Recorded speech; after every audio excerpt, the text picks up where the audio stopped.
ఈ విశాలమైన ప్రపంచంలో కోట్ల జీవులు ఉన్నా తన జీవితానికి అర్థం వెతుక్కునే జీవి ఒక్కటే, అది మానవుడు.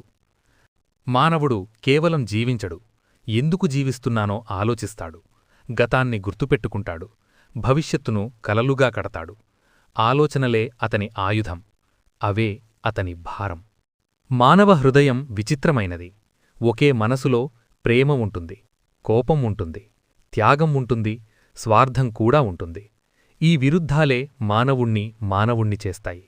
రాయిని చేతిలోకి తీసుకున్న రోజునుంచే మానవుడు సృష్టికర్తయ్యాడు. ఇళ్లను నిర్మించాడు, పట్టణాలను నిర్మించాడు, చివరకు ఆకాశాన్ని కూడా తాకాడు. కల్పనశక్తే అతని నిజమైన బలం. మానవుడు తప్పులు చేస్తాడు, పడిపోతాడు, మళ్లీ లేస్తాడు, తప్పులనుంచి నేర్చుకుంటాడు. మారగలగడం, మెరుగుపడగలగడమే మానవుడి గొప్ప లక్షణం. బాధలో ఉన్నా నవ్వగలడు, పగిలినా ముందుకు నడవగలడు, కన్నీళ్ల మధ్యలో కూడా ఆశ అనే దీపాన్ని వెలిగించుకుంటాడు. అందుకే మానవుడు ఎప్పుడూ ఓడిపోడు.